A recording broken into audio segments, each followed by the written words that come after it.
강남북 20억 클럽에 가입했다. 강남북 20억. 뭘까요? 1억이 올랐다. 5년 동안 올랐던 전세 가격이 단기간에 5달 만에 1억이 올랐다.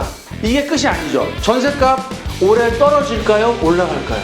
금리 올해 올라갈까요? 그 공급 올해 안에 공급이 됩니까? 애청자 여러분 안녕하십니까? 박일권의 돈 되는 부동산 투자 드림타워 투자자문 대표 박일권입니다. 제가 오늘은 2021년 올해 서울 집값 폭등은 서막에 불과하다 라는 내용을 준비를 했습니다. 올해 정말 자산 인플레이션과 자산 가격 폭등을 바라볼 수 있는 상황이 오고 있는데요. 거기에 맞춰서 집값 어떻게 될지 알아보는 시간 갖겠습니다. 방송을 보시기 앞서 구독과 알람 설정 꼭 해주시고요. 저희 회사에서 매주 또 특강을 하고 있습니다. 최근에 가장 이슈가 되고 있는 역세권, 공공재개발 또는 재개발 투자에 관심 있으신 분들 저희 회사로 편하게 전화 주시고요. 특강 시간에 만나 뵙도록 하겠습니다. 첫 번째, 올해 집값이 폭등할 가능성이 점점 더 커지고 있습니다. 왜 그러느냐? 서울 집값 폭등을 보여주는 징후들이 나타나고 있습니다. 어떤 일이 발생하기 전에 어떤 징후들이 나타나죠. 그런 걸로 비춰봤을 때 원인이 있으면 결과가 있듯이 급등장세가 나타나기 위해서는 원인이 있어야 됩니다. 그 얘기는 뭐냐면 강남북 20억 클럽에 가입했다. 강남북 20억. 뭘까요? 두 번째로 강남, 마용성, 최근에 또 뜨고 있는 광진구까지 연초부터 신고가입니다. 신규로 거래가 되고 있는 아파트 가격의 60% 이상이 가장 높은 가격, 신고가로 거래가 이루어지고 있다. 특히 실거주가 아닌 전세를 안고 투자하는 비율도 굉장히 높은데요. 그 이유는 뭐냐면 투자 수요뿐만 아니고 향후에 자산 상승, 아파트값 상승을 노린 투자 수요도 굉장히 많아지고 있다라고 보시면 될 것 같고요. 또 중요한 내용 나오죠. 수도권 지역에 입지가 좋은 브랜드 대단지 오피스텔 또한 얼마? 이제 10억이 찍히고 있습니다. 오피스텔 2, 3억, 3, 4억 생각하셨죠? 하지만 서울이 아닌 수도권 지역의 역세권역의 신축 대단지 브랜드의 오피스텔 또한 이제 정말 10억을 돌파하고 있습니다. 아파트값보다 더 비싼 오피스텔이 나오고 있다는 건 그만큼 향후의 자산 가치, 특히 부동산 가격이 급등할 수 있는 징후를 보여주고 있다라고 말씀드리겠고요. 마지막으로 세 번째, 많은 전문가뿐만 아니고 언론 여론조사에서도 올해 집값이 올라갈 거라는 예상이 많은데요. 집값 올라가는 정도가 아니고 정말 폭등할 수 있는 그런 여건들이 다 준비가 되어 있습니다. 어떤 준비냐? 저금리 계속되죠? 유동성, 3기 신도시, 정책자금, 유동성 계속 풀어가고 있죠? 수도권, 특히 서울의 입주 물량, 작년에 반토막 계속적으로 줄어듭니다. 이런 여건은 다 준비되어 있고요. 거기에 플러스 알파 뭐냐? 플러스 알파까지 주어진다고 했을 때는 정말 우리가 지금까지 보지 못했던 강남 전세값 20억 본 적이 있습니까? 강북 아파트 20억 갈 거라고 생각을 했어요? 작년, 재작년에? 그런 시절이 오고 있다. 이런 준비를 해야 된다라고 말씀을 드리겠습니다. 첫 번째, 서울 집값 폭등을 보여주는 징후가 나타나고 있다. 바로 강남북 20억 클럽에 가입했다라고 나올 수 있겠는데요. 서울의 전세값이 임대차 3법 7월 달에 통과된 이후 5개월 동안에 지난 5년치만큼 상승했다라고 보시면 좋을 것 같습니다. 5개월 동안 중위가격대가 1억이 올랐다. 5년 동안 올랐던 전세 가격이 단기간에 5달 만에 1억이 올랐다. 똑같이 올랐다. 어마어마한 상승을 보여주고 있는 겁니다. 전용 35제곱미터 아파트를 기준으로 했을 때 송파구가 5개월 사이에 20%가 넘게 올랐고요. 금천구 저평가되어 있던 집값 쌌던 지역인데도 불구하고 20% 넘게, 은평구도 또 과거에 투자자보다는 실거주, 서민들이 많이 거주했던 지역인데 20%가 넘게 올랐고요. 성동구 나오고 있습니다. 강동구, 도봉구, 광진구, 강서구, 동대문 거의 대부분의 지역에서 15% 이상의 상승, 서울 평균이 15%가 넘죠. 이런 자료에도 보는 것처럼 전셋값이 급등을 하고 있다. 전셋값이 급등을 하는데 매매가는 어떻게 되나요? 빠질까요? 보합세일까요? 올라갈까요? 생각해 보세요. 전셋값이 급등하면 당연히 전세 살 수가 없겠다. 전세 살 바에 그럼 대출을 좀 받든 아니면 또 레버리지를 활용해서 집을 사자라는 수요로 돌아설 수밖에 없겠죠. 그래서 그만큼 전셋값 상승 폭등은 매매가 상승의 징조다라고 보시면 좋을 것 같고요.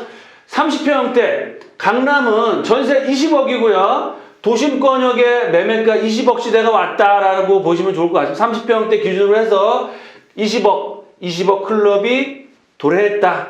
흑성동 신축 아파트가 실거래가 20억이 넘어서 거래가 됐고요. 마포구 쪽의 한강변의 아파트 또한 거의 20억대 가까운 아파트로 실거래가를 끊고 있습니다. 또 반포동의 아크로 레오파크 또한 전세 가격 20억 넘게 거래가 되고 실거래가 찍히고 있기 때문에 정말 이제 우리가 지금까지 보지 못했던 매매가가 아니고요. 전세값이 20억이 되는 시대가 도래했다라고 보시면 되고요. 이게 끝이 아니죠. 전세값 올해 떨어질까요? 올라갈까요?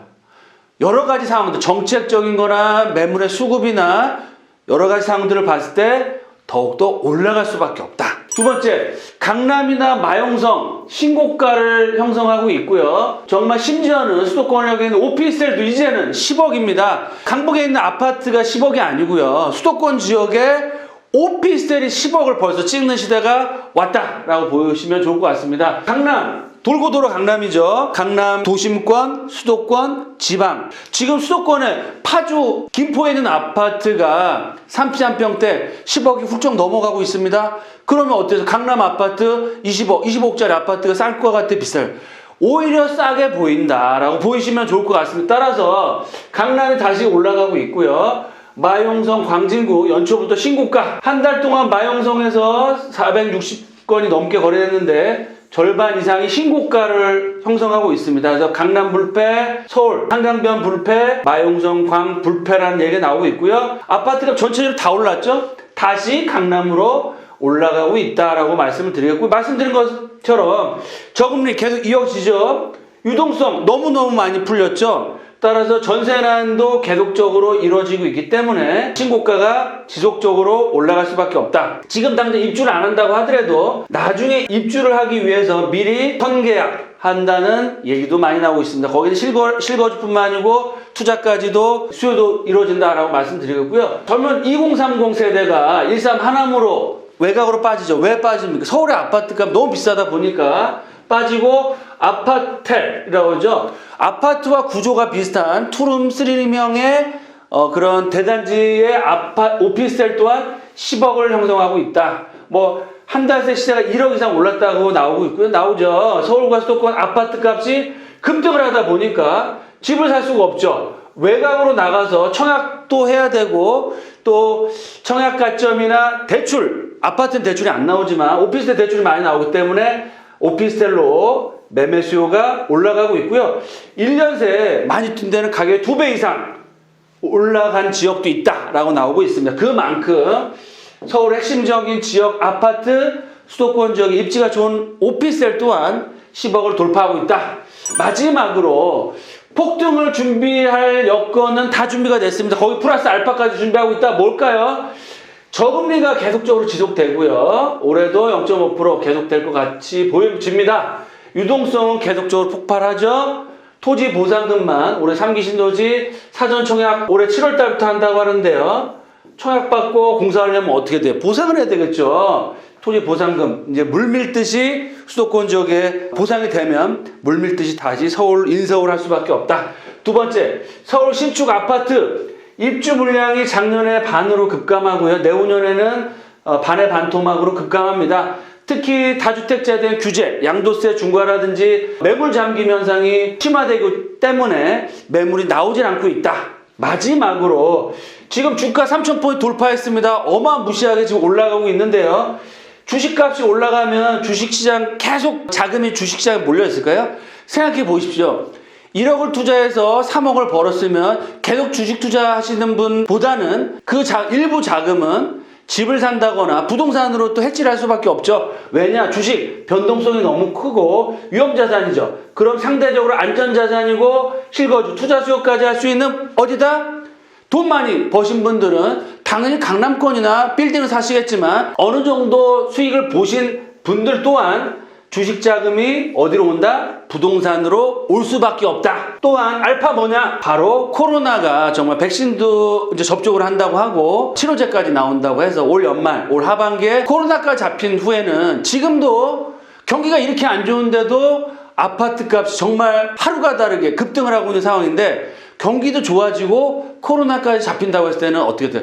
보복 소비와 이러한 주식시장 자금 유동성 자체가 부동산 시장으로 물밀듯이 몰려올 수밖에 없기 때문에 우리가 정말 상상할 수 없을 만큼의 급등 장세 또한 정말 하반기에 연출될 수 있다. 그럼 투자 포인트 2021년 올해 자산 인플레이션 폭발 장세에 돌입을 했다라고 보시면 좋을 것 같습니다. 어떤 상황이기 때문에 저금리에 자산 인플레이션 현상이 발생하면 주식뿐만 아니라 특히 부동산 같은 경우는 급등할 수밖에 없다. 따라서 자산 인플레이션 초기 장세에 같이 진입을 해야 된다라고 말씀을 드리겠고요. 두 번째, 현 상황에서 누구든 집값을 단기간 안에 당분간 잡을 수는 없습니다. 왜 그러느냐? 저금리가 고금리가 되고요. 유동성이 완전히 줄어들고 공급이 쏟아지면 집값이 잡습니다. 집값이 빠질 수가 있습니다. 하지만 금리 올해 올라갈까요? 그리고 공급 올해 안에 공급이 됩니까? 아파트를 진짜 찍어낼 수가 없지 않습니까? 아무리 빨라도 2, 3년, 3, 4년 후부터 공급이 되고 또 경기 상황 자체가 지금 상황에서 금리를 급격하게 올린다거나 유동성을 확 줄이면 자산의 시장이 어떻게 돼요? 초토화가 될 수밖에 없다. 경기가 다 망가지고 폭락이 올 수밖에 없기 때문에 그렇게는 할 수 없다. 조절을 하겠죠. 따라서 당분간 이런 아파트 집값을 잡기 역부족이다 라고 말씀드리겠고요. 마지막으로 현 시점에서 가장 큰 위험한 상황은 어떤 상황이에요? 아무것도 안 하는 거고요. 돈을 쥐고 통장에 넣어놓고 아무것도 안 하고 지켜만 보는 것이 가장 위험한 상황이고 벼락거지가 될 수 있는 상황이고요.